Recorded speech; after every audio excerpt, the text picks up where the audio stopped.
The sound of cracking timber jolted Katherine Miller from her sleep, heart pounding as her modest homestead shuddered around her like a beast in its death throes.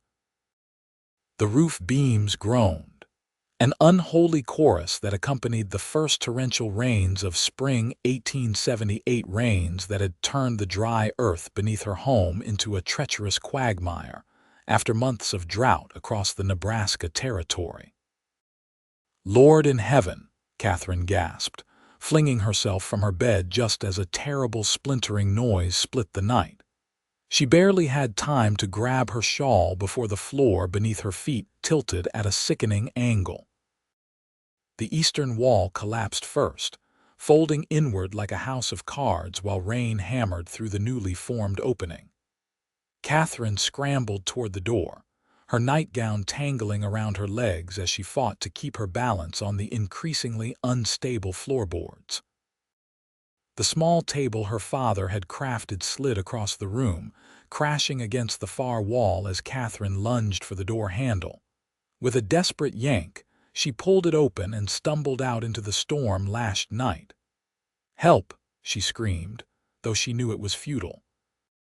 Her nearest neighbor was old Mr. Thatcher, nearly a mile away, and the man was deaf as a post.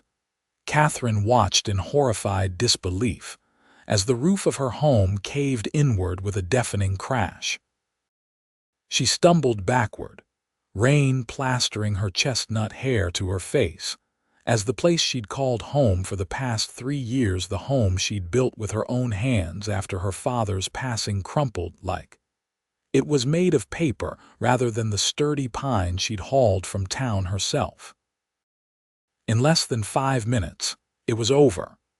Where her small but dignified home had stood now lay a jumble of broken timber, the rain already beginning to soak everything she owned. Katherine's knees gave way, and she sank to the mud, heedless of the cold water seeping through her nightclothes. "Everything," she whispered, her voice barely audible over the persistent drumming of the rain. "Everything I had." The storm raged through the night, while Katherine huddled in her small barn with the only other living creature on her property, an ornery mare named Sadie, who seemed utterly unimpressed by the night's calamity. Katherine had managed to salvage a blanket and her father's old coat from the wreckage, but little else. By the time dawn began to paint the eastern horizon with tentative brushstrokes of pink and gold, the rain had finally stopped. Katherine emerged from the barn, stiff and chilled to the bone, to survey the damage in the cold light of day. Her house, or what remained of it, looked even worse than she'd feared. The entire structure had collapsed, with only the western wall partially standing like a lone sentinel over the graveyard of her possessions. Bits of her life poked through the debris: a corner of a quilt her mother had made, the leg of a chair, a dented cooking pot.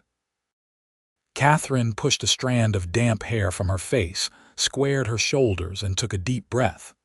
She was 22 years old, alone in the world and now homeless.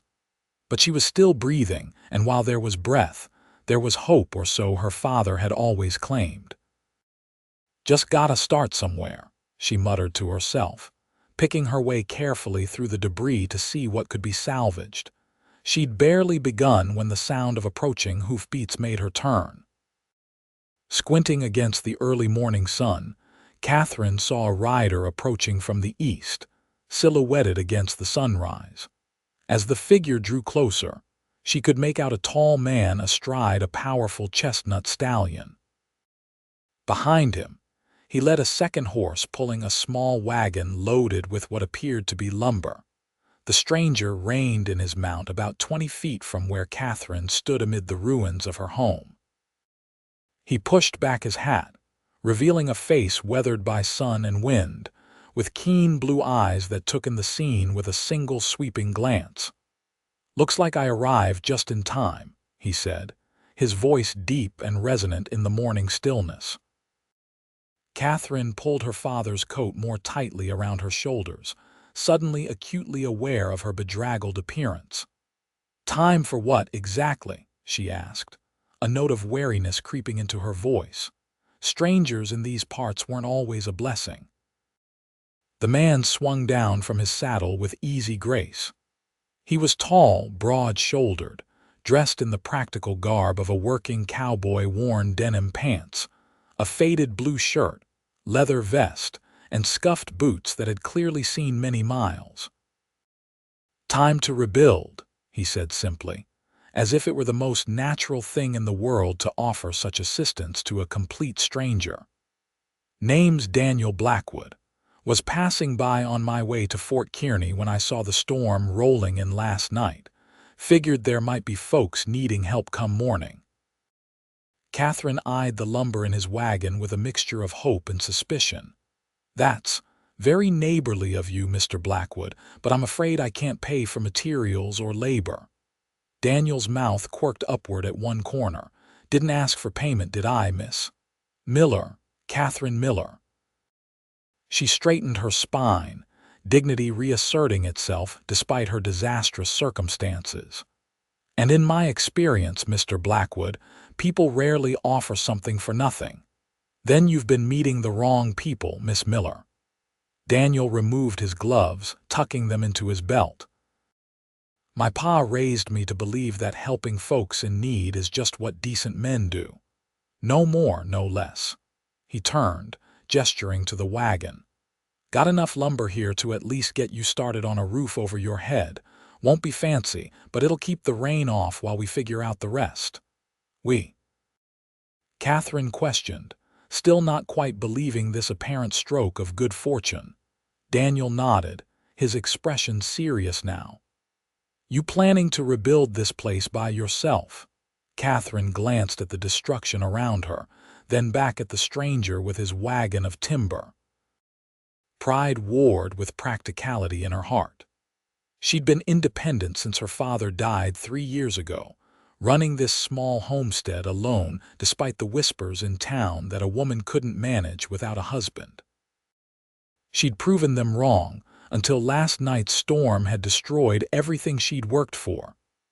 "I've managed on my own before," she said finally, chin lifting slightly. Daniel's eyes swept over the collapsed house, then back to her face. "No doubt," he said, and there was something in his tone, not condescension, but something like respect that made Katherine's defenses waver. "But even the strongest folks need a hand sometimes. I've got wood, tools, and my word that I'll help you rebuild. After that, I'll be on my way." The morning sun had fully risen now, bathing the ruined homestead in golden light. In that moment, Katherine made her decision. "All right, Mr. Blackwood," she said, extending her hand in a businesslike manner. "I accept your help." His hand enveloped hers, warm and calloused. "Daniel," he corrected with a smile that transformed his weathered face. "If we're going to build a house together, might as well use first names." "Katherine," she replied, finding herself returning his smile despite everything. "Though most people call me Kate." For the first time since the terrible cracking sound had awakened her the night before, Katherine felt a flicker of hope. She had no idea who this Daniel Blackwood was, or why fate had sent him to her doorstep, or what remained of it. But in that moment, she was simply grateful he had arrived. Daniel wasted no time getting to work.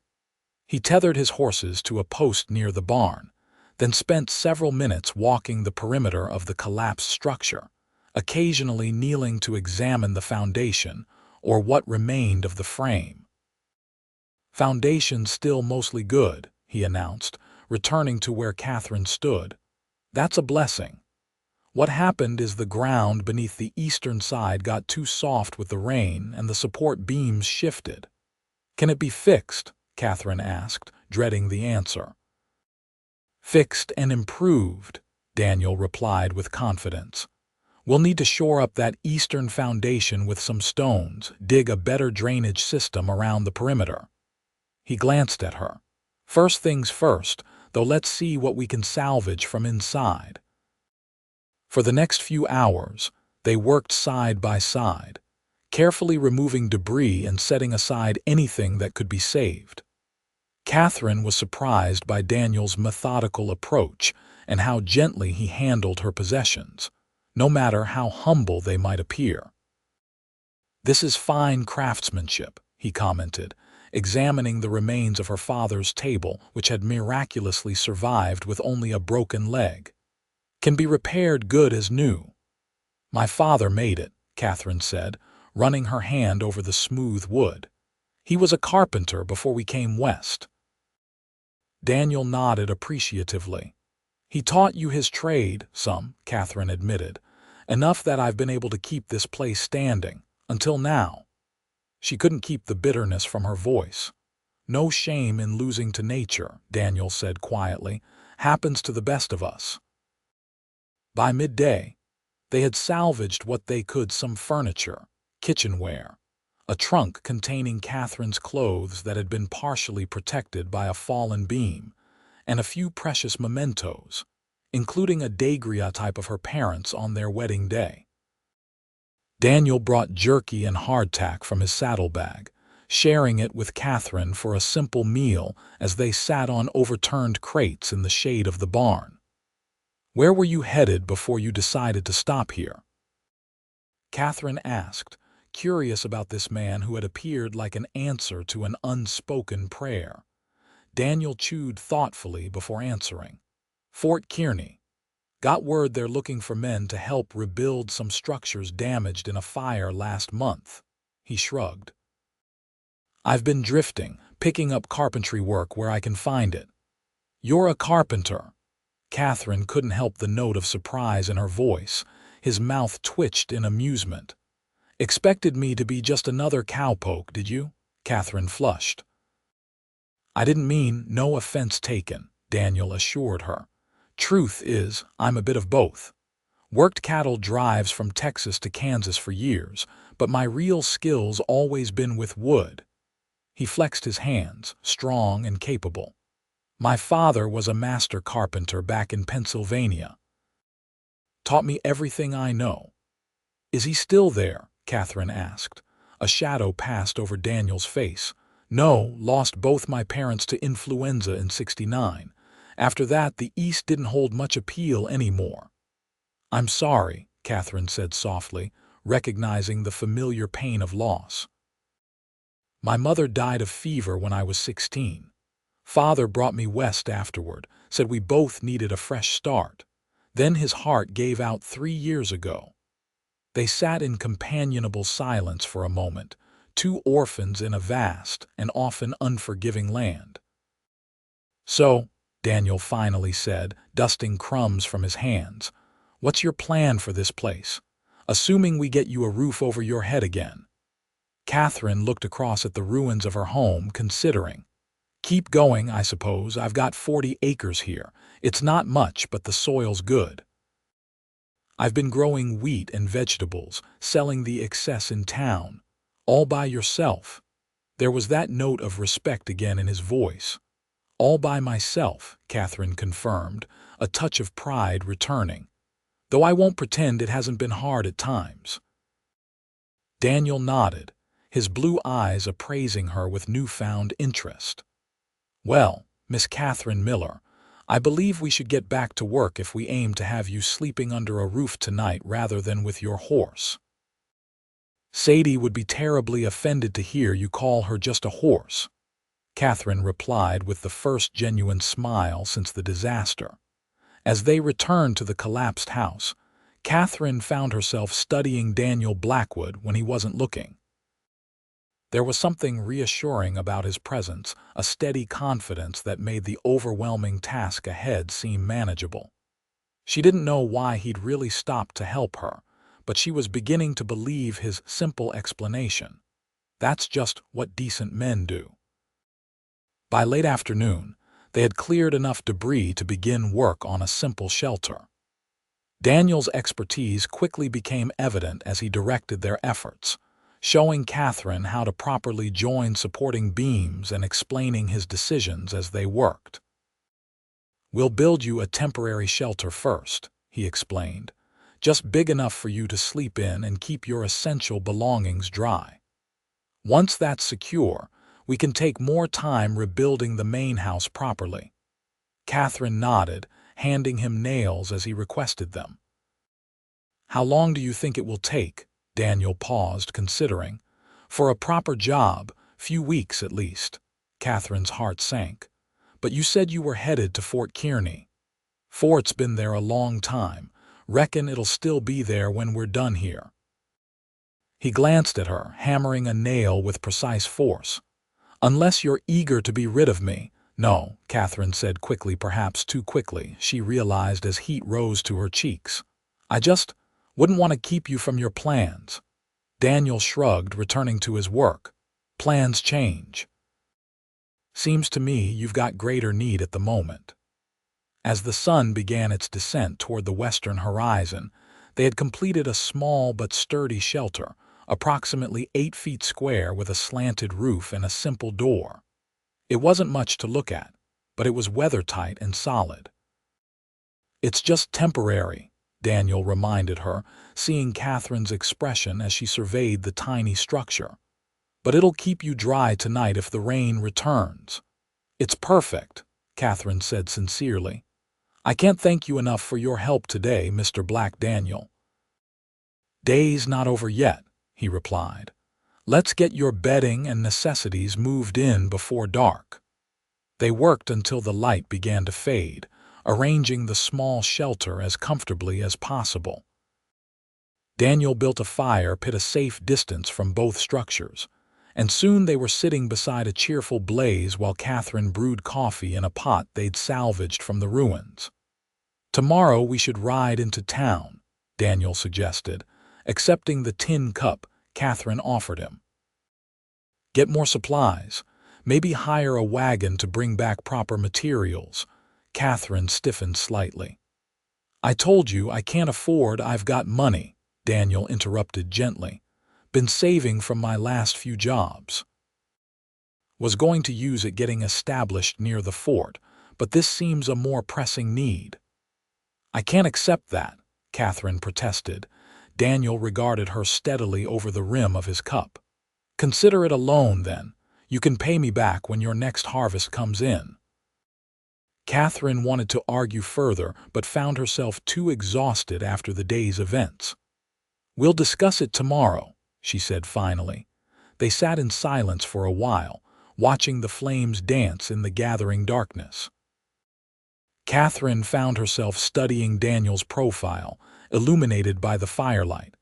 There was something comforting about his presence, solid and reliable, like the shelter he'd built for her.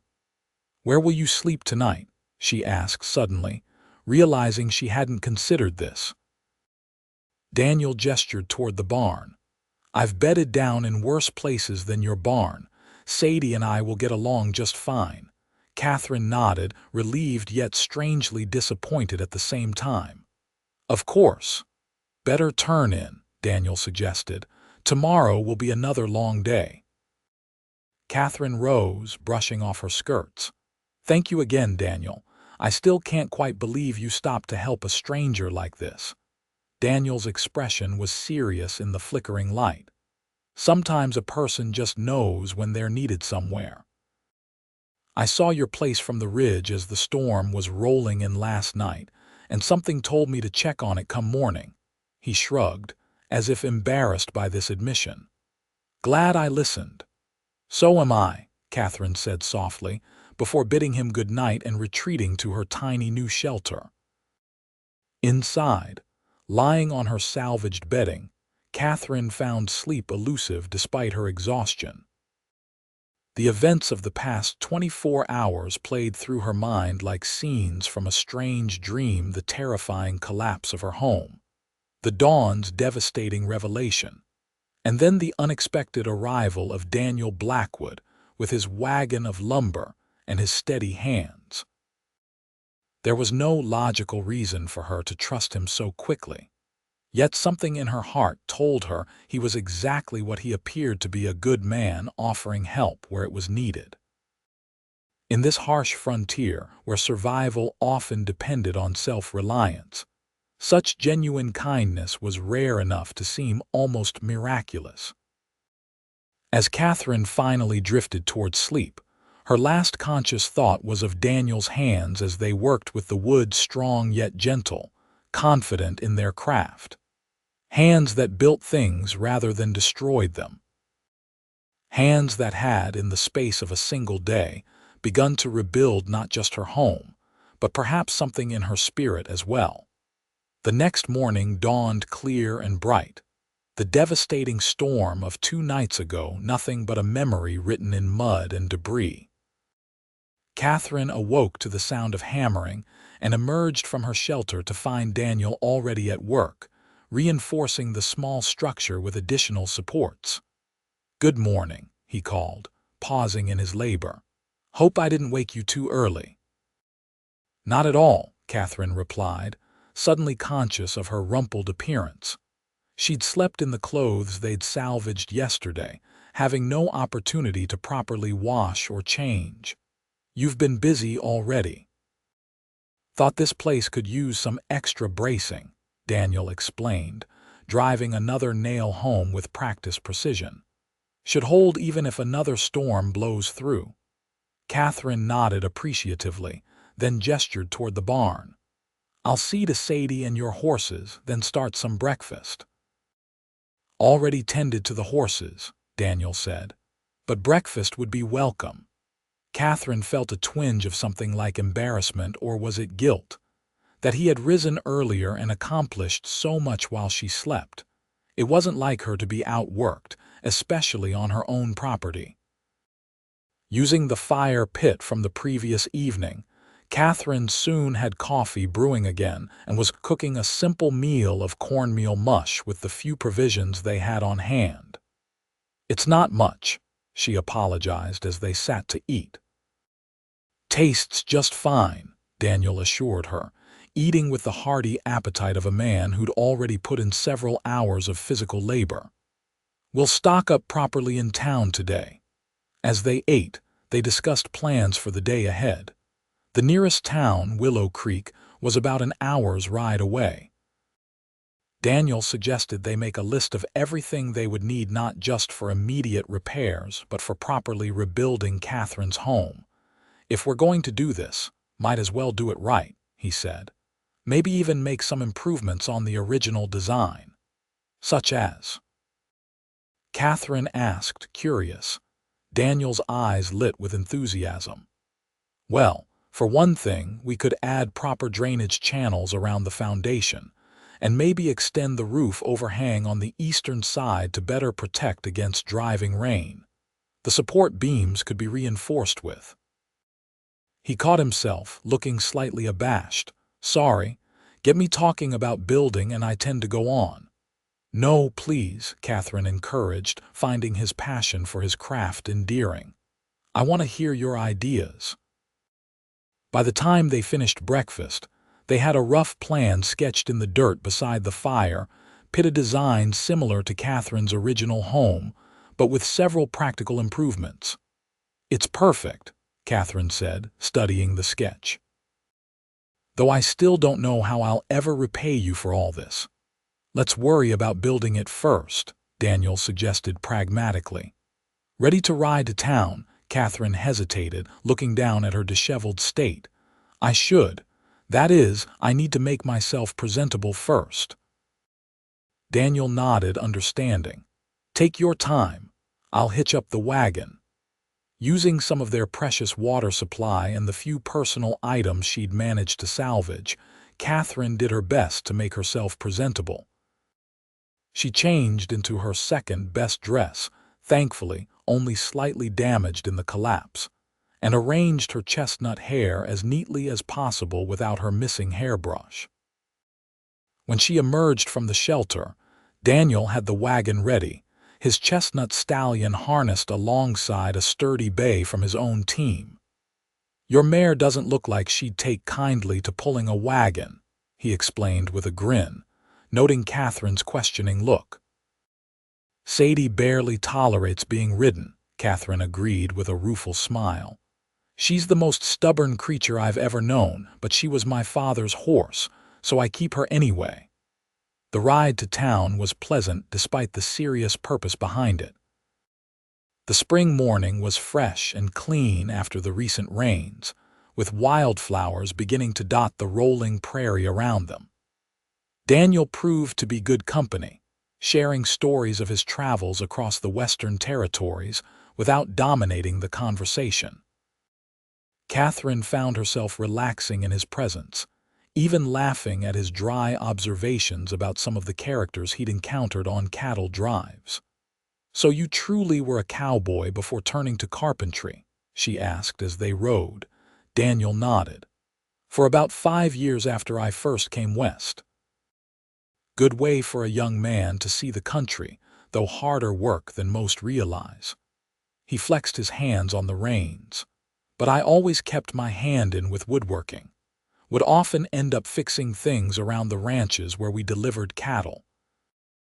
Eventually realized I preferred building to driving longhorns across the prairie." "How long have you been traveling on your own?" Katherine asked. A shadow crossed Daniel's face. "Since the war, more or less. Served with the Union Army as a young man and after." He trailed off, his expression distant for a moment before he seemed to collect himself. "Well, home didn't feel much like home anymore. Figured I'd see what lay beyond the Mississippi." Katherine sensed there was more to that story than he was sharing, but didn't press. Everyone who'd survived the war carried scars, visible or otherwise. As they approached Willow Creek, Katherine became increasingly aware of how their arrival might appear to the townspeople. A young, unmarried woman arriving with an unknown man would certainly set tongues wagging, especially in a small community where Katherine was already something of an oddity for running her homestead alone. "Perhaps I should speak with Mr. Peterson at the general store myself," she suggested as the first buildings came into view. "About the supplies, I mean." Daniel glanced at her, understanding dawning in his eyes. "Worried about appearances," Katherine nodded, a flush rising to her cheeks. "Small towns have long memories and busy tongues." "Fair enough," Daniel agreed easily. "Why don't I see about hiring some extra hands to help with the rebuilding while you handle the supplies? We can meet back at the wagon in an hour or so." Katherine felt a rush of gratitude for his understanding. "Thank you." As they drove down the main street of Willow Creek, Katherine could already see curious glances being cast their way. The town wasn't large: a general store, a small hotel, a saloon, a blacksmith shop, and a scattering of other businesses serving the surrounding homesteaders and ranchers. Daniel drew the wagon to a halt in front of Peterson's general store. "I'll see about finding some help at the saloon," he said, jumping down and coming around to help Katherine descend. "Most men looking for work tend to gather there." "Be careful who you hire," Katherine cautioned. "Some of the men who pass through aren't entirely reliable." Daniel's mouth quirked in a half-smile. "I've got a good eye for character, Miss Miller. Don't worry." As Katherine entered the general store, the bell above the door announcing her arrival, she was immediately greeted by Martha Peterson, the proprietor's wife, Katherine Miller. The older woman exclaimed, hurrying from behind the counter. "We heard about your place. Old man Thatcher rode by yesterday and said it looked like your house had completely collapsed in the storm." News traveled fast in Willow Creek, even when carried by a supposedly deaf old man. "It did," Katherine confirmed, "but I'm fortunate to be rebuilding already." Martha's eyes widened with interest. "Is that so? And who was that gentleman you arrived with? Don't believe I've seen him around these parts before." Katherine had anticipated this question. "Mr. Blackwood is a carpenter passing through. He's kindly offered his expertise with the rebuilding." "How fortunate," Martha remarked, her tone suggesting she found the situation more than a little suspicious. "Very fortunate indeed that a skilled carpenter happened by just when you needed one." "Yes, it was," Katherine agreed firmly, refusing to be baited. Now, I need to place quite a substantial order for building supplies. For the next half hour, Katherine went through her list with Mr. Peterson, who had emerged from the back room. He was more practical than his wife, focusing on the business at hand rather than prying into Katherine's personal affairs. "That's a significant order, Miss Miller," he said when they had finished. "I assume you'll be wanting credit terms." Before Katherine could respond, the bell above the door jingled and Daniel entered the store. He nodded politely to the Petersons before approaching the counter. "Found a couple of reliable men willing to help with the rebuilding," he informed Katherine. "They can start tomorrow if that suits." "That would be fine," Katherine replied, then turned back to Mr. Peterson. "As for the payment, the supplies will be paid for in full today," Daniel interjected smoothly, reaching into his vest pocket and producing a leather wallet. "How much for everything, including delivery to Miss Miller's property?" Mr. Peterson named a sum that made Katherine wince internally, but Daniel counted out the money without hesitation and placed it on the counter. "We'll need the first delivery as soon as possible," he added. "Tomorrow morning, if you can manage it." "Certainly, Mr. Blackwood," Peterson agreed, clearly delighted with the unexpected cash sale. "My boy can bring the wagon out first thing." As they left the store, Katherine waited until they were out of earshot before speaking. "You didn't have to do that," she said quietly. "I would have found a way to manage." "I know you would have," Daniel replied, helping her back into the wagon. "But this way is more efficient. Time is as valuable as money when you're without a proper roof." Katherine couldn't argue with that logic, though she was uncomfortably aware that her debt to this man was growing by the hour. They made several more stops in town at the blacksmith's for specialized nails and hardware, at the small lumberyard to arrange for additional timber beyond what Peterson could supply, and finally at the hotel's small restaurant for a proper meal before the journey home. Throughout their errands, Katherine was acutely conscious of the curious stares and whispered comments that followed them. By the time they sat down to eat, she was tense with the effort of ignoring the speculation she could practically feel radiating from the other diners. "Don't let it trouble you," Daniel said quietly across the table, correctly reading her discomfort. "People will always talk. It's what they do when their own lives aren't interesting enough." Katherine smiled despite herself. "I just don't want them thinking." She trailed off, unsure how to express her concern without sounding presumptuous. "Thinking that there's something improper between us." Daniel finished for her, his blue eyes holding a hint of amusement. "Miss Miller, anyone who spends 5 minutes in your company would know you're not the type of woman to engage in anything scandalous." "I'm not sure if that's a compliment or not," Katherine replied, surprising herself with the teasing note in her voice. Daniel's eyes crinkled at the corners. "Definitely a compliment. Propriety is undervalued these days." By the time they finished their meal and began the journey back to Katherine's homestead, laden with as many supplies as the wagon could carry, Katherine found herself more at ease in Daniel's company than she would have thought possible just a day earlier. As they traveled, the conversation turned to more practical matters, the details of the rebuilding process, the men Daniel had hired to help, and the timeline for completing the work. "If the weather holds and the supplies arrive as promised, we could have the frame up within a week," Daniel estimated. "The finishing work will take longer, of course." "And you're certain you can stay that long?" Katherine asked, still finding it hard to believe this stranger was committing so much time and resources to helping her. Daniel was quiet for a moment before answering. "I've been drifting a long while, Miss Miller. Perhaps it's time I stayed in one place long enough to see something through properly." There was something in his tone, a hint of weariness, perhaps, or longing that touched Katherine's heart. For all his capable confidence, she sensed that Daniel Blackwood was a man searching for something, though she doubted he could name what it was himself. As the wagon crested the final hill before Catherine's property came into view, the setting sun cast a golden glow over the landscape. In that light, even the ruins of her home seemed somehow less tragic, not an ending but a beginning. "It's going to be better than before," Daniel said quietly beside her, as if reading her thoughts. "You have my word on that." Katherine turned to look at him, this man who had appeared at her darkest moment like some answer to an unspoken prayer.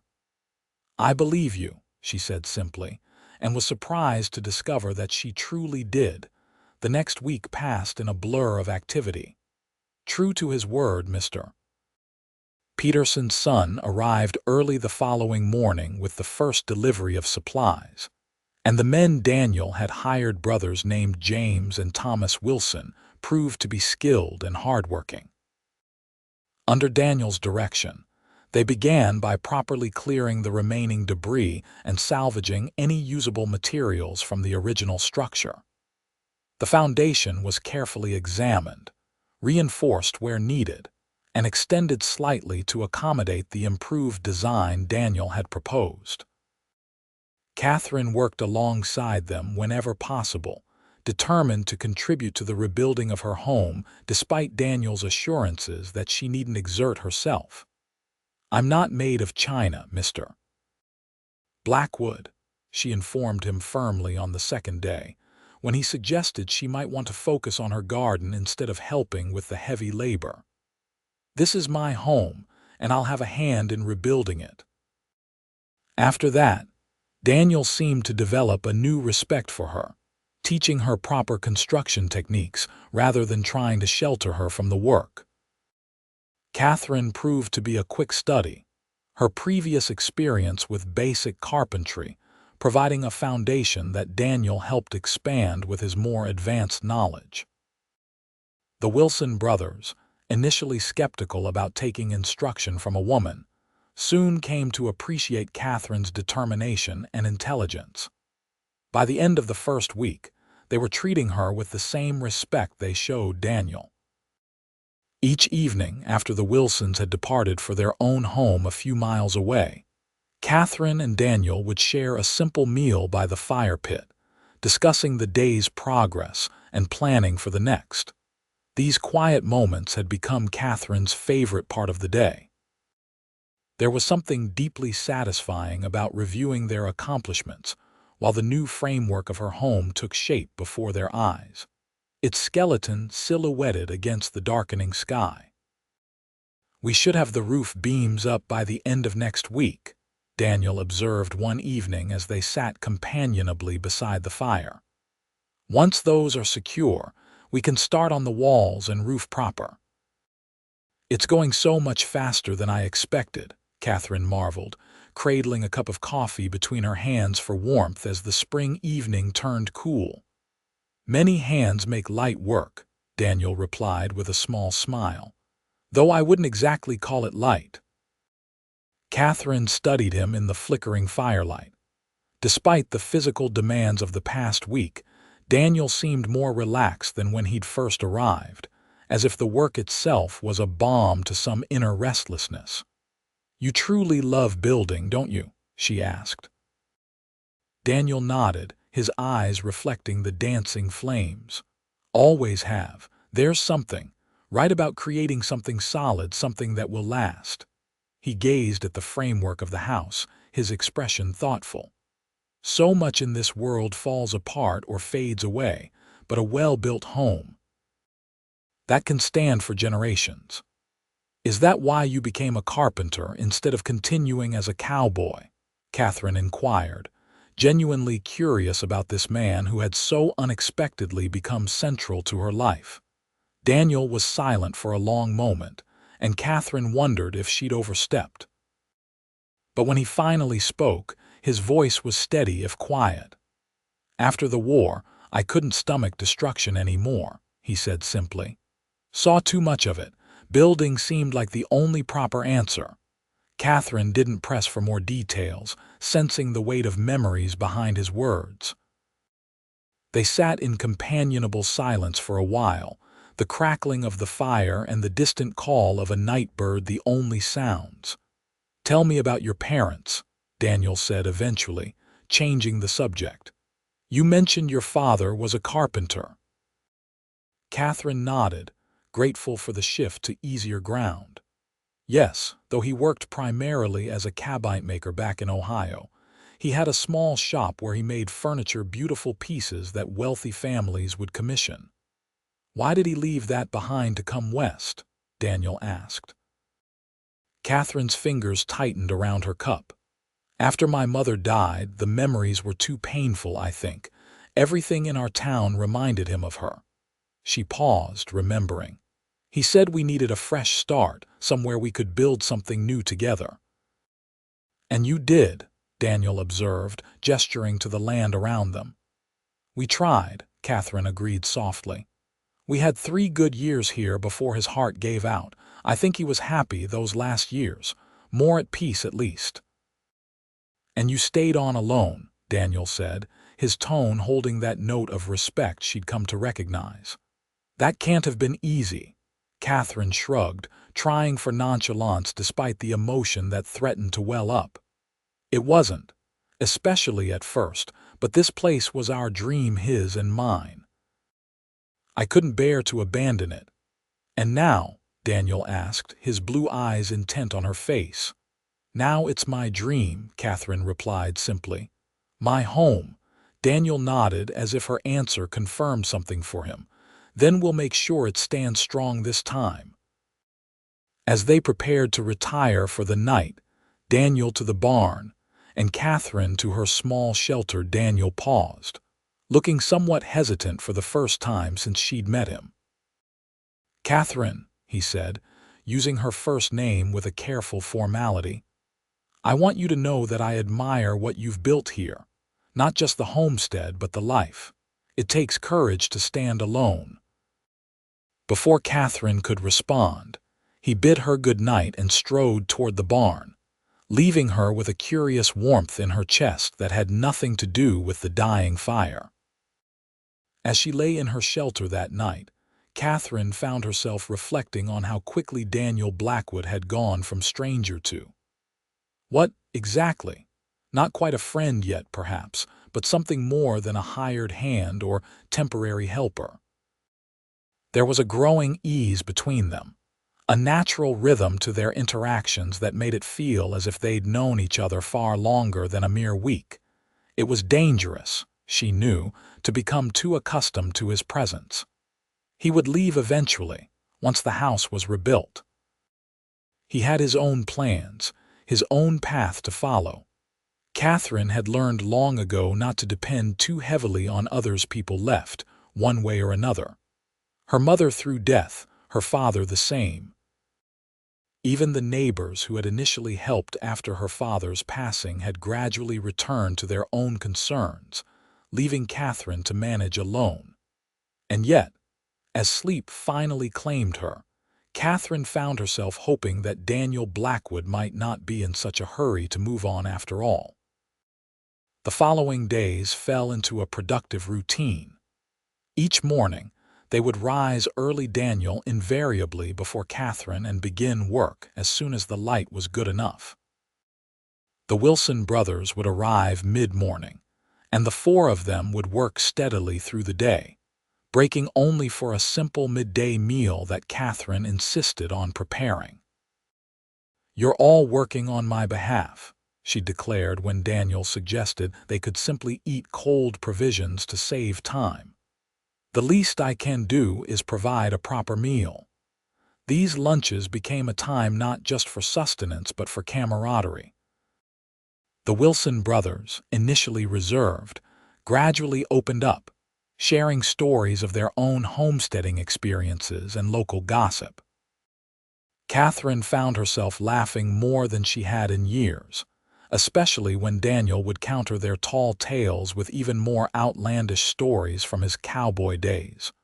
True to Daniel's prediction, by the end of the second week, the frame of the house was complete, including the roof beams. Standing inside the skeleton of what would become her new home, Katherine felt a surge of emotion so strong it momentarily stole her breath. "It's really happening," she said softly, more to herself than to the men working around her. Daniel, who was measuring a beam nearby, glanced up at her words. Seeing her expression, he set down his tools and came to stand beside her. "Having second thoughts about the design?" he asked, misinterpreting her wistful tone. Katherine shook her head. "No, it's perfect. I just sometimes can't quite believe we've come so far so quickly." She gestured to the framework surrounding them. "When I saw my house collapse that morning, I thought it would take months, maybe years to rebuild. And now here we are, just 2 weeks later." "We still have a ways to go," Daniel reminded her, though his expression was warm. "But yes, we've made good progress." "Thanks to you," Katherine said earnestly, turning to face him fully. "Daniel, I don't know how I'll ever repay you for this." Something flickered in his blue eyes, an emotion Katherine couldn't quite identify before it was gone. "No repayment necessary," he said, his voice gruffer than usual. "Like I told you that first day, helping folks in need is just what decent men do." Before Katherine could respond, James Wilson called out from the other side of the structure, asking for Daniel's help with a particularly tricky joint. The moment passed, but Katherine found herself watching Daniel as he moved away, struck by the grace with which his tall frame navigated the construction site, the confidence in his movements as he demonstrated the proper technique to James. That evening, after the Wilsons had departed, Daniel surprised Katherine by suggesting they ride into town. "The men and I were talking at lunch," he explained as they cleaned up their tools for the day. "Apparently there's some sort of social gathering at the church tomorrow evening. Thought you might like to attend." Katherine looked up in surprise. "A social?" Daniel nodded, suddenly appearing somewhat uncomfortable under her gaze. "James mentioned it would be the first real community event since winter. Said there'd be music, dancing, food." He trailed off, then added hastily, "Thought it might be a nice break from all this work. For you, I mean." Katherine couldn't help but smile at his obvious discomfort. "Are you asking to escort me to a social, Mr. Blackwood?" A flush crept up from Daniel's collar. "I suppose I am, Miss Miller. If that would be acceptable to you." Katherine pretended to consider, though in truth her heart had already leapt at the suggestion. "I suppose it would be nice to interact with people who aren't covered in sawdust and talking about roof pitches," she allowed, her tone teasing. Daniel's expression relaxed into a smile. "Is that a yes, then?" "Yes," Katherine confirmed, surprising herself with how much she was looking forward to the prospect. "Though I'm afraid I don't have much in the way of appropriate attire for socializing. Most of my better clothes were ruined in the collapse." "You look fine just as you are," Daniel said with such simple sincerity that Katherine felt a blush rising to her own cheeks. Then, seeming to realize the potential impropriety of such a direct compliment, he quickly added, "But perhaps Mrs. Peterson at the general store might have something suitable, if you're concerned." They decided to ride into town that very evening to inquire about appropriate clothing and to purchase a few additional supplies they were running low on. The ride was pleasant in the cool spring evening, with the setting sun painting the prairie in shades of gold and amber. They rode side by side, their horses maintaining an easy pace, while conversation flowed naturally between them. Katherine found herself sharing stories of her childhood in Ohio, of her mother's beautiful garden and her father's workshop, where she'd spent countless hours watching him transform raw wood into objects of beauty and function. In return, Daniel spoke of his own youth in Pennsylvania, his father's carpentry business, and his mother's determination that her son should receive an education despite their modest circumstances. "She'd have been horrified to see me riding herd on longhorns," he admitted with a wry smile. "Had her heart set on me becoming a schoolteacher or perhaps a lawyer." "And yet you became a builder like your father," Katherine observed. Daniel nodded, his expression thoughtful. "Some things are in the blood, I suppose, or perhaps in the hands." He flexed his fingers on the reins. "These hands were always happier with tools than with books, though I did my best to please her by learning my letters well." As they approached Willow Creek, Katherine became aware of a growing nervousness that had nothing to do with town gossip this time. The prospect of attending a social event with Daniel was stirring feelings she hadn't experienced in years, not since she was a young girl in Ohio, blushing over her first dance invitation. It was foolish, she knew. Daniel Blackwood was helping her rebuild her home, nothing more. His suggestion they attend the social was likely motivated by simple kindness, a desire to give her a pleasant evening after the stress of recent events. To read anything more into it would be setting herself up for disappointment. And yet, there had been moments, brief glances and unspoken words, that suggested Daniel might be experiencing the same unexpected connection that Katherine felt growing between them. At the general store, Martha Peterson was delighted to assist Katherine in finding appropriate attire for the social. While Daniel handled their supply purchases with Mr. Peterson, Martha led Katherine to a small room at the back where she kept a selection of ready-made dresses and accessories. "Now, let me see," the older woman mused, sorting through the garments. "Something suitable for a church social, but pretty enough to catch a gentleman's eye, I think." "Mrs. Peterson," Katherine protested, feeling heat rise to her face. "It's not like that. Mr. Blackwood is simply helping me rebuild after the storm." Martha gave her a knowing look. "Of course, dear. And I'm sure his decision to escort you to the social is purely practical as well." Before Katherine could form a suitable response, Martha pulled out a dress of deep blue cotton, simply cut but with delicate white embroidery at the collar and cuffs. "This would suit you beautifully with your coloring," she declared. "Try it on." The dress fit as if it had been made for her, the color bringing out the warm tones in Katherine's chestnut hair and making her hazel eyes appear more green than brown. "Perfect," Martha pronounced when Katherine emerged from behind the dressing screen. "Mr. Blackwood won't be able to take his eyes off you." "Mrs. Peterson, please," Katherine murmured, embarrassed yet secretly pleased by the suggestion. When they returned to the main part of the store, Daniel was just concluding his business with Mr. Peterson. He looked up as Katherine approached, the blue dress carefully folded and wrapped in brown paper in her arms. Something in his expression as he looked at her, even in her work clothes, dusty from the day's labor, made Katherine's heart beat a little faster. "Find what you needed?" he asked, his voice oddly gentle. Katherine nodded, not trusting herself to speak. As they rode back to the homestead in the gathering twilight, Katherine found herself looking forward to the social with an anticipation that seemed disproportionate to the simple country gathering it would surely be. It had been so long since she'd done anything purely for pleasure or enjoyment, years of hard work and solitude, broken only by necessary trips to town for supplies.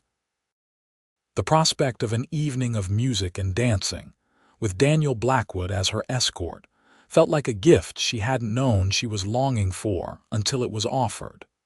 The next day passed in a flurry of activity.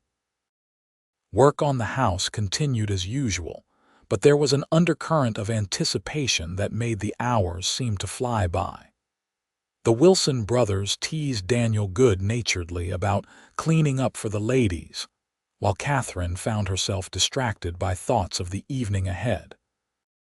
By late afternoon, they had made excellent progress on the roof structure, and Daniel called an end to the day's work earlier than usual. "Best get ourselves presentable if we're to make it to the church on time," he said, wiping his brow with a handkerchief. "Unless you've changed your mind about going." "Not at all," Katherine assured him, trying to sound casual despite the flutter of excitement in her stomach.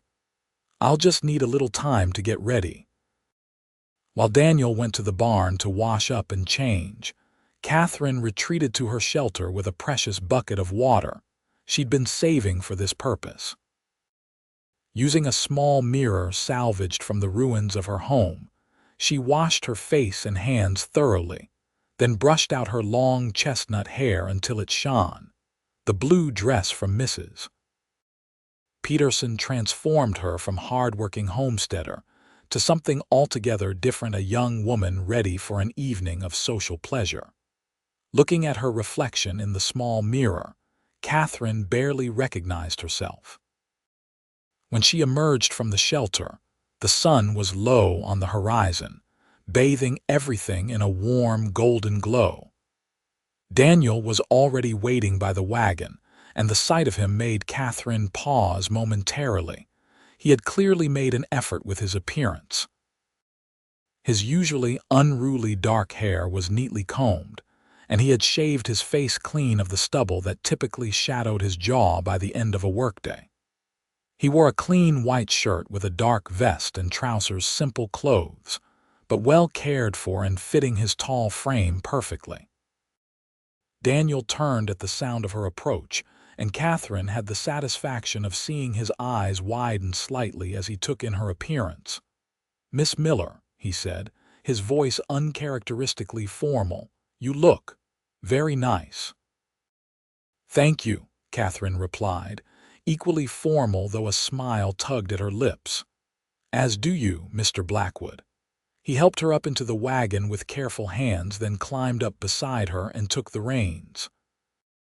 As they set off toward town, Katherine was acutely aware of his presence beside her, the clean, subtle scent of soap mingling with the natural woodsy smell that always seemed to cling to him, the warmth radiating from his body in the cool evening air. The church was already bustling with activity when they arrived.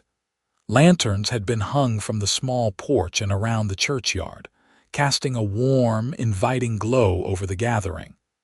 The sounds of laughter, conversation, and a fiddle being tuned drifted through the open doors. Daniel helped Katherine down from the wagon, his hand lingering on hers perhaps a moment longer than strictly necessary. "Shall we?" he asked, offering his arm. Katherine placed her hand in the crook of his elbow, feeling strangely shy suddenly. "Yes, let's." As they entered the church, which had been transformed for the occasion with the pews pushed back to create an open space for dancing, Katherine was immediately conscious of heads turning in their direction.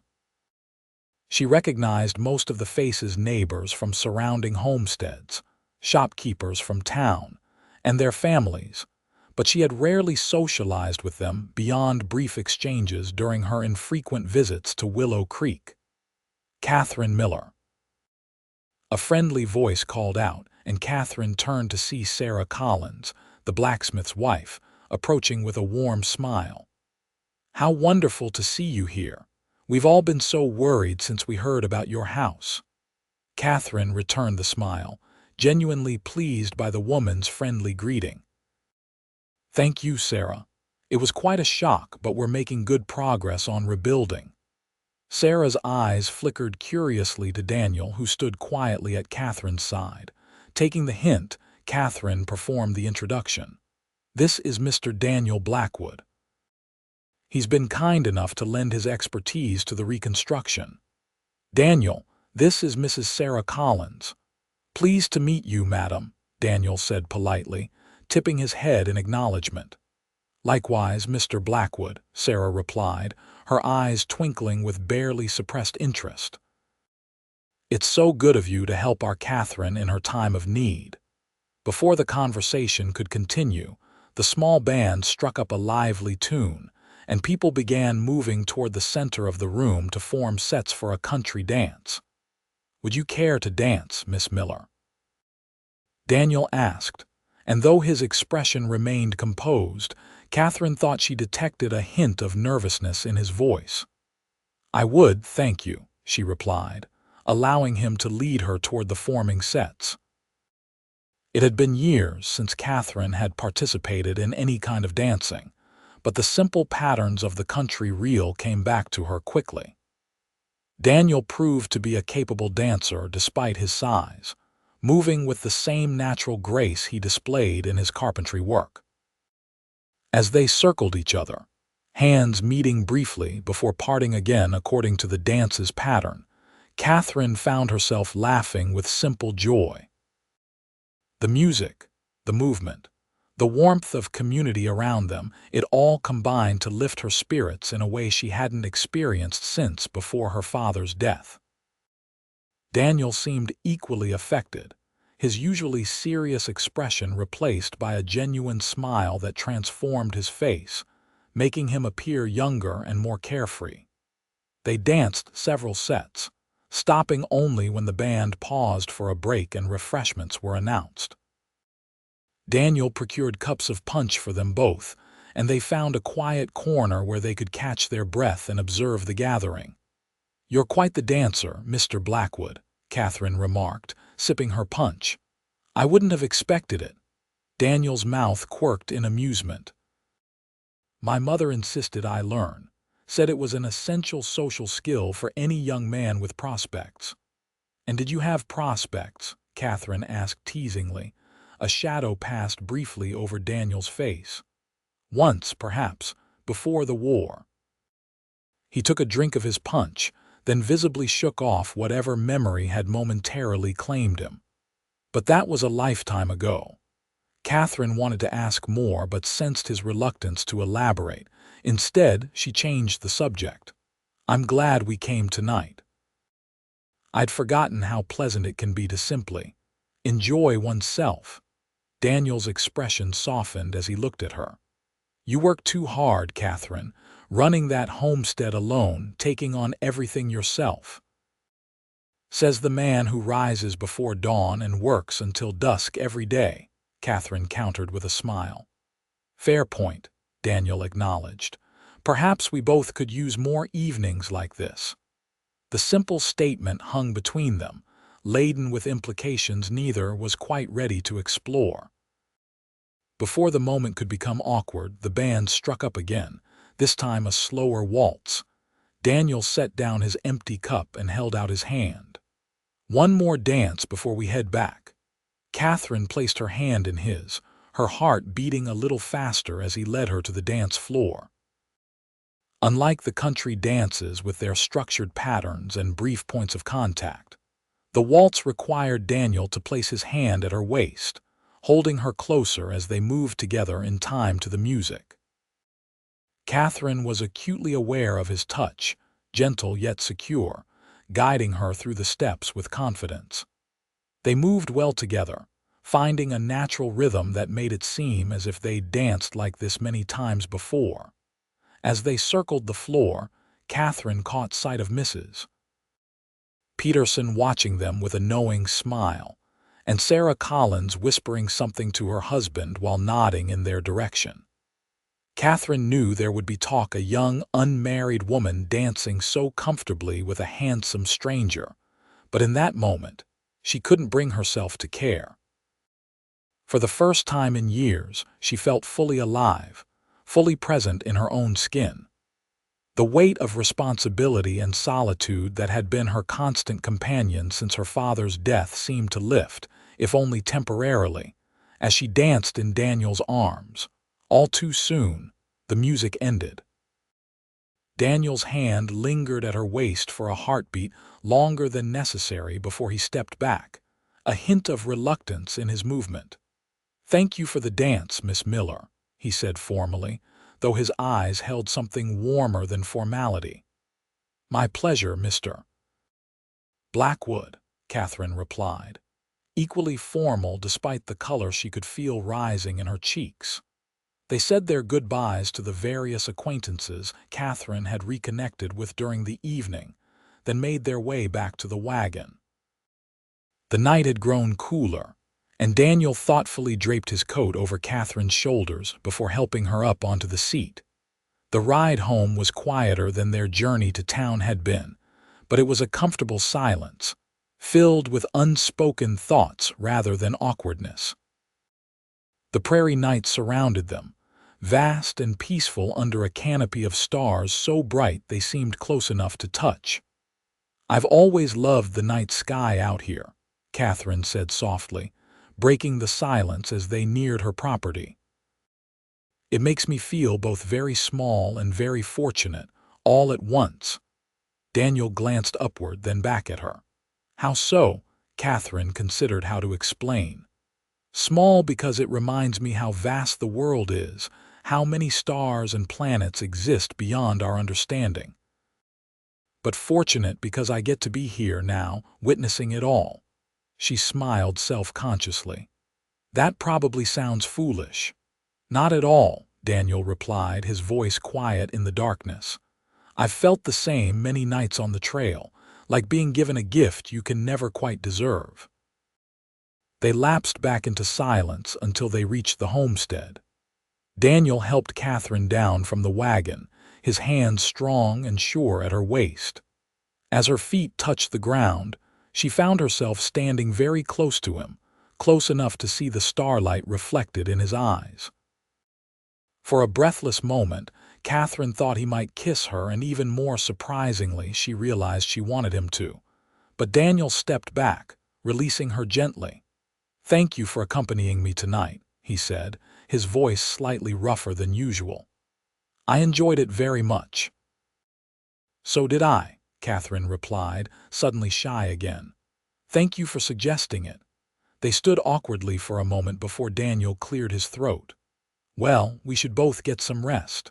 Early start tomorrow if we want to get that roof finished before the next rain." "Yes, of course," Catherine agreed, reluctantly handing him back his coat. "Good night, Daniel." "Good night, Catherine," he replied softly, and something in the way he said her name stayed with her long after she'd retired to her shelter. Lying in the darkness, Catherine tried to make sense of the emotions swirling within her. She had known Daniel Blackwood for barely 2 weeks, yet he had somehow become essential to her world in a way no one had been since her father's death. It wasn't just gratitude for his help with rebuilding, though that was certainly part of it. There was something more, a connection, a sense of recognition, as if some part of her had been waiting to meet him without ever knowing it. Such fanciful thoughts were dangerous, Catherine knew. Daniel was a drifter by his own admission, a man who hadn't stayed in one place since the war. Once her house was rebuilt, he would move on to Fort Kearney or wherever his restless spirit called him next. To allow herself to develop deeper feelings for him would only lead to heartache. And yet, as sleep finally claimed her, Catherine couldn't help but replay the feeling of his hand at her waist as they danced, the way his eyes had held hers in the starlight, and wonder if perhaps Daniel Blackwood might have reasons to consider staying after all. The following days brought a renewed focus to their work. The roof was completed by the end of the week, providing a weathertight covering for the structure below. With that milestone achieved, they began working on the exterior walls, fitting the carefully measured boards into place to create a solid barrier against the elements. Catherine found herself watching Daniel more closely now, noticing small details she'd overlooked before, the way his hands moved with such confidence over the wood, how his brow furrowed slightly when he was concentrating particularly hard, the rare but transformative effect of his full smile when something pleased him. She tried to be subtle in her observations, but more than once she caught Daniel looking at her as well, his gaze quickly shifting away when their eyes met. There was a new awareness between them since the night of the social, an unspoken acknowledgement of possibilities neither was quite ready to voice.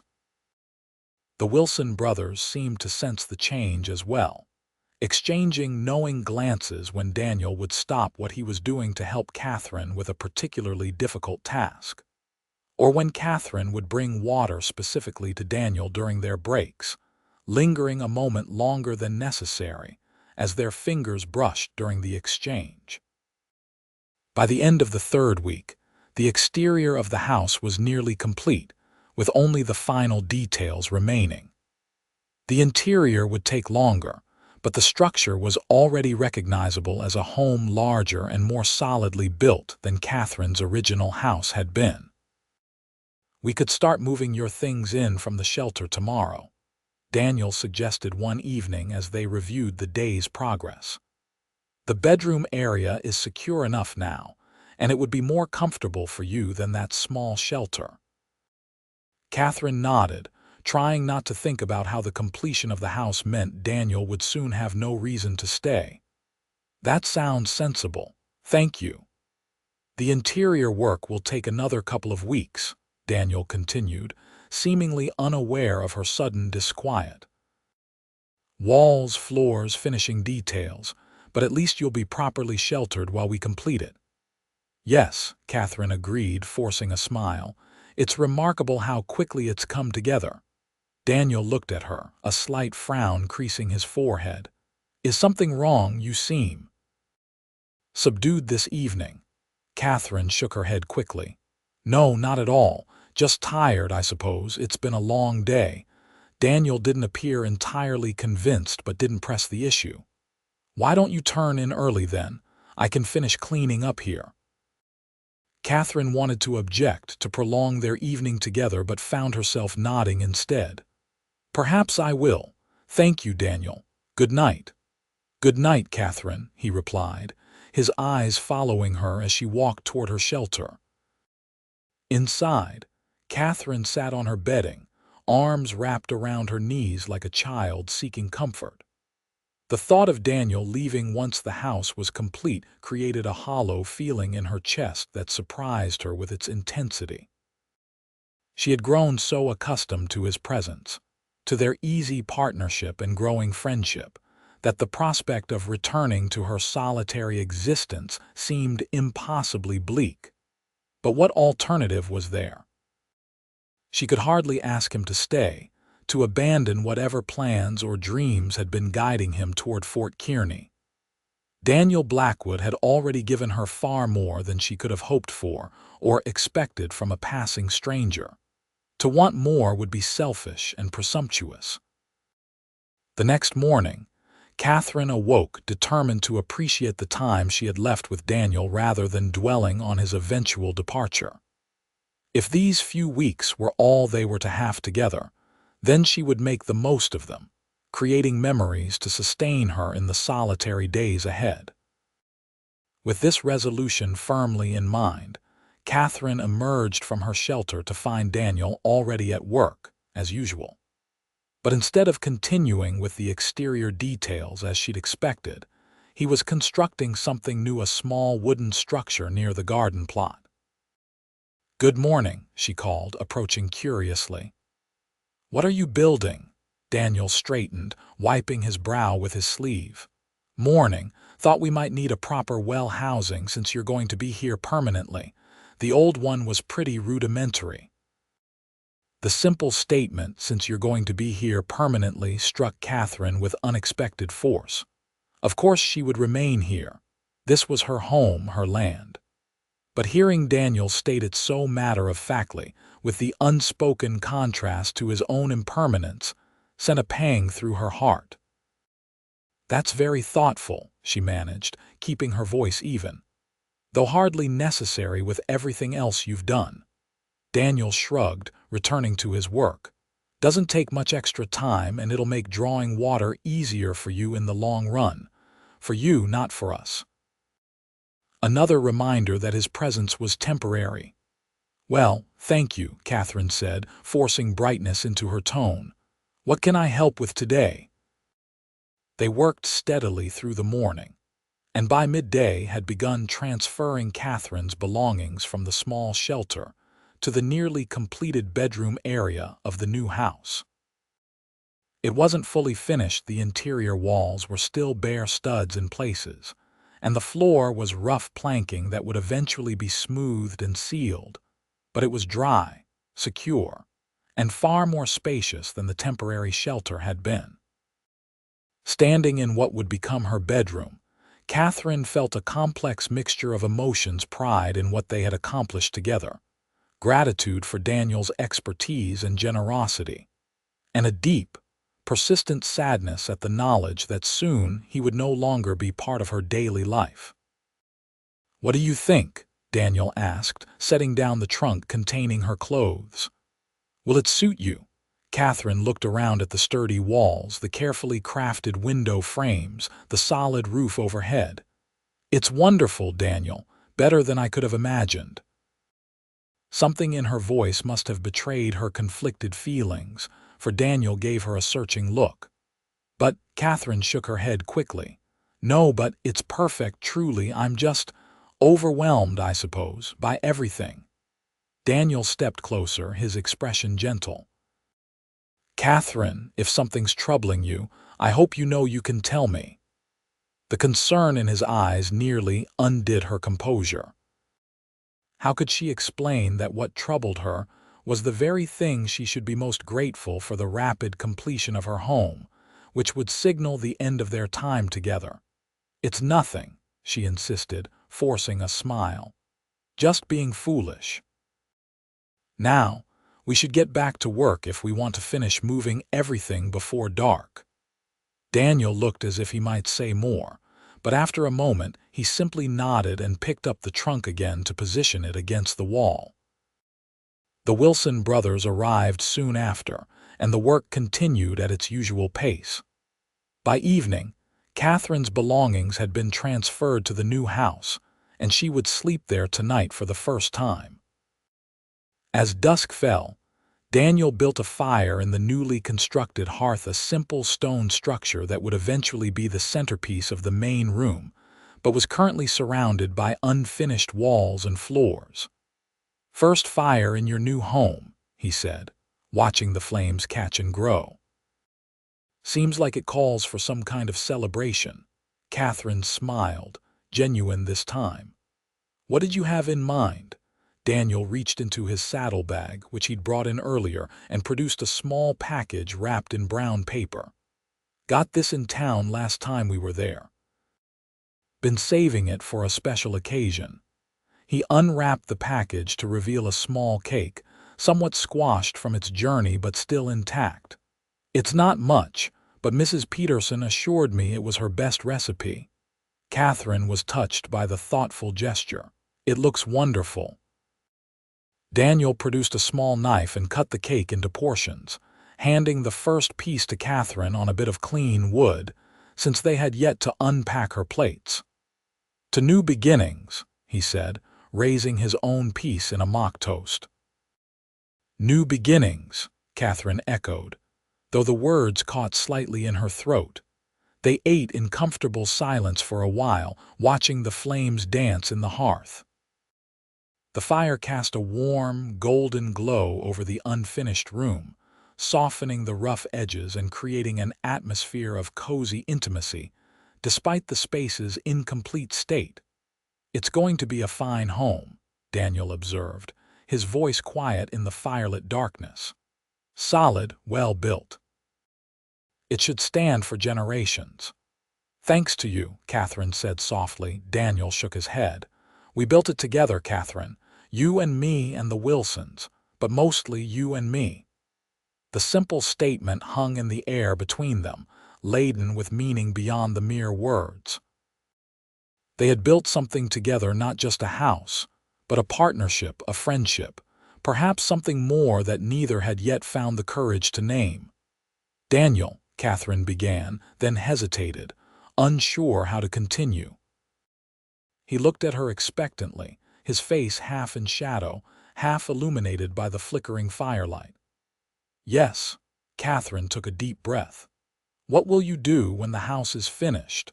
The question she'd been avoiding for days had finally found voice, hanging between them in the quiet room. Daniel was silent for a long moment, his eyes on the fire rather than on her face.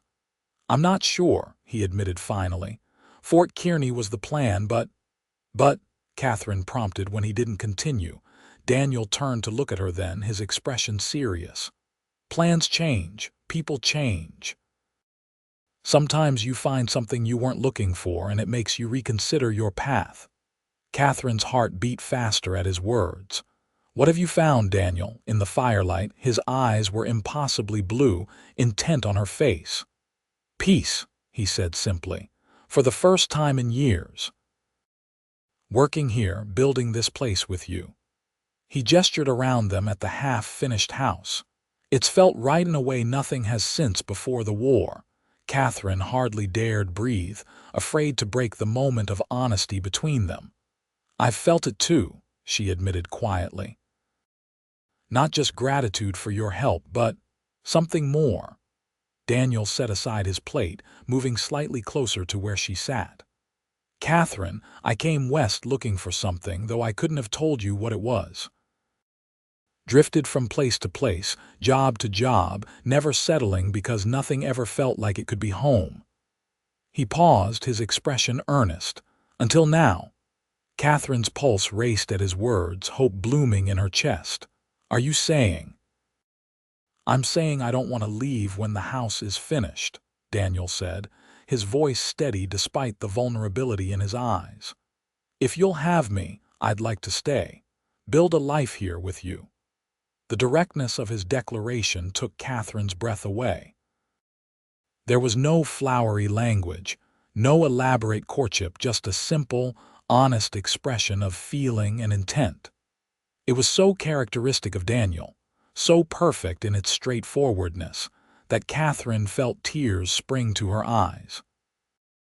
"I would like that very much," she whispered, her voice unsteady with emotion. Daniel reached out slowly, giving her time to withdraw if she wished, and took her hand in his. His palm was warm and calloused against her skin, the hand of a man who built things, who created rather than destroyed. "I know this is sudden," he said, his thumb tracing gentle patterns on the back of her hand. "We've known each other barely a month. If you need time to consider—" "No," Katherine interrupted, surprising herself with her certainty. "I don't need time. I've been dreading the day you would leave, Daniel, the thought of returning to solitude after these weeks with you." She shook her head, unable to fully express the desolation she'd felt at the prospect. Daniel's expression softened, and he raised his free hand to gently brush a strand of hair from her face. "I'm not going anywhere, Katherine, not unless you send me away." "Then you'll be staying a very long time," she replied, a smile breaking through her tears. Daniel's answering smile was like the sun emerging from behind clouds.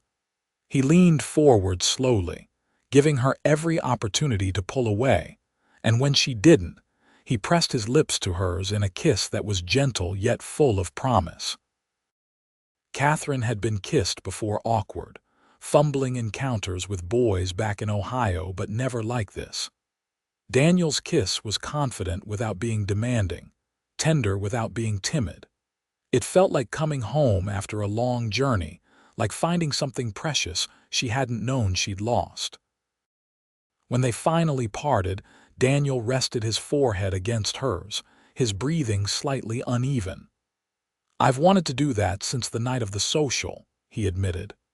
"Why didn't you?" Katherine asked, her hands resting lightly on his shoulders. "Didn't want you to think I expected anything in return for helping with the house," he explained. "Wanted you to be sure it was me you wanted, not just someone to lean on during a difficult time." His consideration, his determination to protect her even from potential misunderstandings of his own intentions, only confirmed what Katherine already knew, that Daniel Blackwood was a rare man, one worth building a life with. "I'm sure," she said simply, meeting his gaze with steady certainty. "I want you, Daniel, not just your help or your protection, but you." The fire crackled in the hearth, sending sparks dancing upward as Daniel drew Katherine into his arms, holding her close as if she were something infinitely precious. "Then you have me," he murmured against her hair. "For as long as you want me." "Forever, then," Katherine replied, and felt his arms tighten around her in silent agreement. They spent the rest of the evening planning their future together, practical discussions of how to expand the homestead, what crops to plant, whether to acquire more livestock.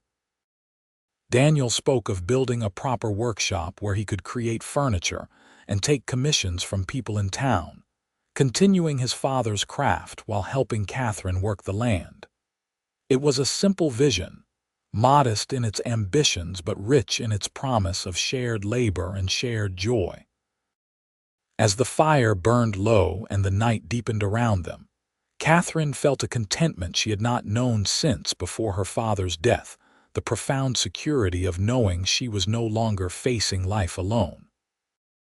When it grew late, Daniel reluctantly rose to leave for the barn where he had slept since his arrival. "I should let you get some rest," he said, though his eyes suggested he was as reluctant to part as Katherine felt. "Will you ask the Wilsons to be witnesses?" Katherine asked as they stood at the door of the unfinished house. "For the wedding, I mean." Daniel smiled, taking her hand and raising it to his lips. "First thing tomorrow, and perhaps Reverend Parker could perform the ceremony once the house is complete. Make it a proper housewarming as well as a wedding." "That sounds perfect," Katherine agreed, her heart full at the thought. Daniel's kiss goodnight was gentle but held the promise of deeper passion to come when they were properly wed. As he walked toward the barn, he turned back once to look at her standing in the doorway of their half-built home, and the expression on his face, a mixture of wonder and joy and certainty, was one Katherine knew she would remember for the rest of her life. The next morning, Katherine awoke in her new home with a sense of lightness and hope that had been absent from her life for too long. The room was still rough and unfinished, but the solid roof above and sturdy walls around her represented more than just shelter. They were the beginning of a future she had not dared to imagine until Daniel Blackwood had arrived with his wagon of lumber and his quiet strength. When she emerged from the house, she found Daniel already at work as usual. But today he was constructing something new near the garden, a simple wooden bench designed for two people to sit side by side. "Good morning," he called when he saw her, his smile warming her more effectively than the spring sunshine. "Thought we might want somewhere to sit in the evenings, once the work is done." The casual reference to their shared future made Katherine's heart swell with happiness. "It's lovely," she said, coming to stand beside him. "Though I suspect we'll have precious little time for sitting once planting season is in full swing." Daniel's arm slipped around her waist, drawing her against his side in a gesture that felt both new and completely natural. "All the more reason to make time for it," he replied. "Work is important, but so is remembering why we work." Katherine leaned into his embrace, marveling at how quickly they had adjusted to this new dimension of their relationship. There was no awkwardness, no hesitation, just a deepening of the partnership that had been forming since the day Daniel had ridden up to her collapsed house at dawn. When the Wilson brothers arrived later that morning, Daniel wasted no time in sharing their news. James and Thomas exchanged grins that suggested they had suspected this development all along. "About time you two figured it out," James declared, clapping Daniel on the shoulder. "Been watching you dance around each other for weeks now." "We'd be honored to stand as witnesses," Thomas added more formally. "And if you need help preparing for the celebration, our wives would be happy to assist."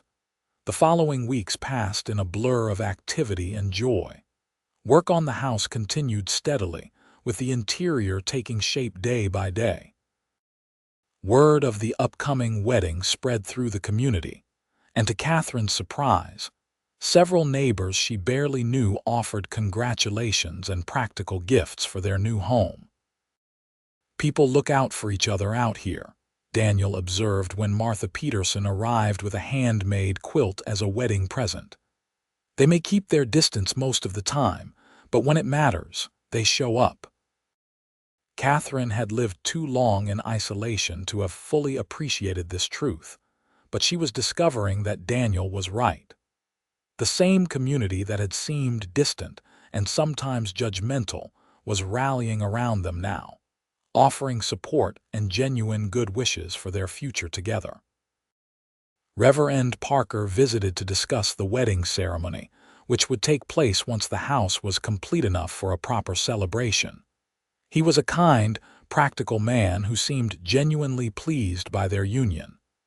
"It does my heart good to see a new family being formed," he told them. "Too many young people leave these parts, seeking easier lives in the cities. We need good, hard-working folks like yourselves to build up this community." By the end of April, nearly 6 weeks after the storm that had destroyed Katherine's original home, the new house was substantially complete. It was larger than her previous dwelling, with a proper bedroom, a spacious main living area with the stone hearth as its centerpiece, and a practical kitchen that Daniel had designed with Katherine's daily tasks in mind. Additional touches revealed Daniel's craftsmanship and his thoughtfulness: built-in shelves for Katherine's few books, a hope chest with intricate carving that he had worked on in secret during evenings in the barn, window seats that provided both storage and a place to sit while enjoying the view of the prairie. "It's more than I ever could have imagined," Katherine told him as they stood together in the completed main room the evening before their wedding day. "Not just the house, but everything."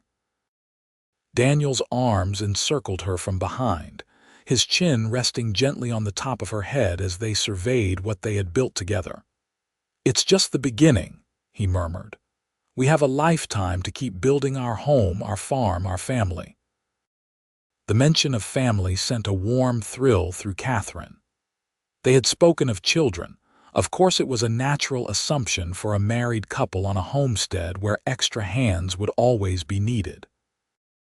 But the immediate prospect of creating a family with Daniel, of bearing his children and raising them in this home they had built together, filled Katherine with a deep and profound joy. The wedding day dawned clear and mild, a perfect spring day on the Nebraska prairie. Following tradition, Daniel had spent the previous night in town, staying at the small hotel while Katherine remained at the homestead, where Sarah Collins and Martha Peterson arrived early to help her prepare.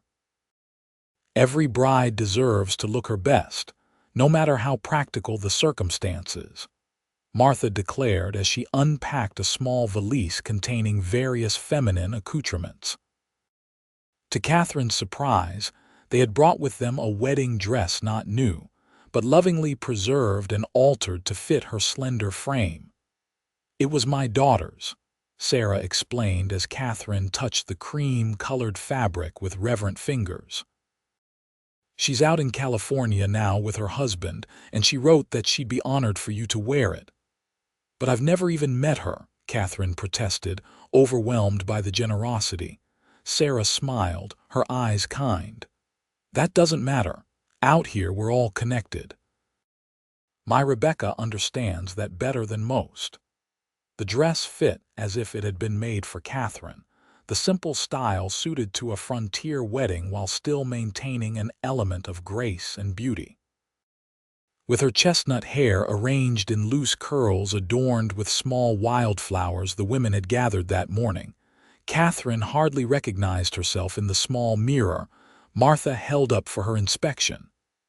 "Daniel Blackwood is a fortunate man," Martha pronounced with satisfaction. "Though from the way he looks at you, I'd say he already knows it." By midday, guests had begun to arrive: neighbors from surrounding homesteads, shopkeepers from town, and even a few passing travelers who had been invited to share in the celebration. Tables had been set up in the yard, laden with food contributed by various community members, while benches and chairs arranged in rows faced the front porch where Reverend Parker would conduct the ceremony. Katherine watched through the window as Daniel arrived with James and Thomas Wilson, her heart quickening at the sight of him. He wore a new suit, or at least, new to him, his dark hair neatly combed, his posture straight and proud as he greeted the assembled guests. "Ready?" Sarah asked gently, touching Katherine's shoulder. Katherine nodded, suddenly unable to speak past the emotion welling in her throat. This man who had appeared at her darkest moment, who had helped her rebuild not just her home but her hope for the future, was about to become her husband. It seemed both miraculous and entirely right. The simple ceremony was conducted on the porch of the newly completed house, with the community gathered to witness their vows. Katherine would later remember little of the formal words, but the look in Daniel's eyes as he promised to love, honor, and cherish her for all the days of his life was seared into her memory forever, a mixture of tenderness, joy, and absolute certainty that made her own vows flow from her heart with equal conviction. "By the authority vested in me," Reverend Parker concluded, "I now pronounce you husband and wife. What God has joined together, let no man put asunder." Daniel's kiss was gentle but firm, a public declaration of his commitment that brought cheers from the assembled guests. As they turned to face their neighbors as husband and wife for the first time, Katherine felt a sense of rightness so profound it brought tears to her eyes. The celebration that followed lasted well into the evening. There was food and drink in abundance, music provided by local musicians, and dancing on a wooden platform Daniel and the Wilson brothers had constructed for the occasion. Katherine and Daniel moved among their guests, accepting congratulations and well wishes with grateful hearts. "To think," Katherine murmured during a rare quiet moment when they found themselves alone for a few minutes, "none of this would have happened if my house hadn't collapsed in that storm." Daniel's arms tightened around her waist.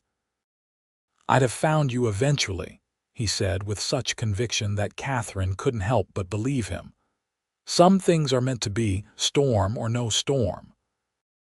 As the celebration continued around them, Katherine looked at the home they had built together, solid, beautiful in its practical simplicity, designed to weather whatever storms might come.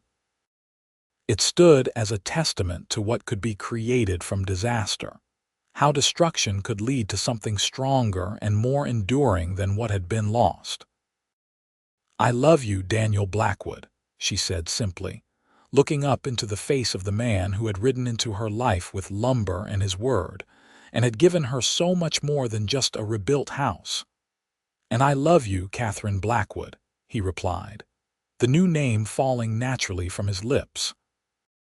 "From this day forward, until the end of our days." As the sun set over the Nebraska prairie, painting the sky in brilliant hues of gold and crimson, Katherine knew with absolute certainty that while the storm had taken her old house, it had given her something infinitely more precious in return, a true home, built on the foundation of love, partnership, and the promise of a future brighter than either of them could have imagined alone.